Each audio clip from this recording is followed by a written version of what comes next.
செம்பருத்தி பூவின் மருத்துவ குணங்கள் என்னன்னு கேட்டிருக்கீங்க. ரொம்ப அற்புதமான கேள்வி. இது ஆற்றுக்கு நல்லதுன்னு எல்லாமே சாப்பிட்டு வரீங்க. ஒரு சிலருக்கு பார்த்தீங்கன்னா, செம்பருத்தி பூ இந்த மகரந்தத்தை எடுத்து தான் சாப்பிடணும். இது எடுத்துட்டு இந்த பூவை மட்டும் நீங்கள் பிச்சு சாப்பிட்லாம்.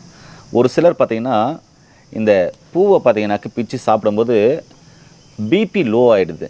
அதனால் எப்படி இந்த செம்பருத்தி பூவை வந்து கஷாயமாக போட்டு குடிக்கலாம்னா, செம்பருத்தி பூ இது மாதிரி மகரந்தத்தை எடுத்து பூவை போட்டு தண்ணியில் போட்டு ஒரு 4 பூவோ 5 பூவை தண்ணியில் போட்டு ஒரு 2 டம்ளர் தண்ணி ஊற்றி நல்லா கொதிக்க வைக்கணும். கொதிக்க வச்சிங்கன்னா இந்த செம்பருத்தியில் இருக்கிற எசன்ஸ் ஃபுல்லாக இறங்கிட்டு செம்பருத்தியுடைய கலர் மாறிட்டு அந்த தண்ணி கொஞ்சம் பிளாக் கலராக இருக்கும். அதுக்கப்புறம் பார்த்திங்கன்னா செம்பருத்தி பூ எடுத்துகிட்டு அந்த தண்ணி பிளாக் இருக்குல்ல, அந்த தண்ணி கொதிக்குது இல்லையா, அதில் வந்தீங்கன்னா எலும்பிச்சு பழச்சாறு இருக்குல்ல, அதில் ஒரு 6-7 சொட்டு அப்படியே விட்டிங்கன்னா அந்த தண்ணி பார்த்திங்கனாக்கா செம்பருத்தி கலர் பூக்கு மாறும். இப்படி இந்த கலரில் அழகாக மாறிடும்.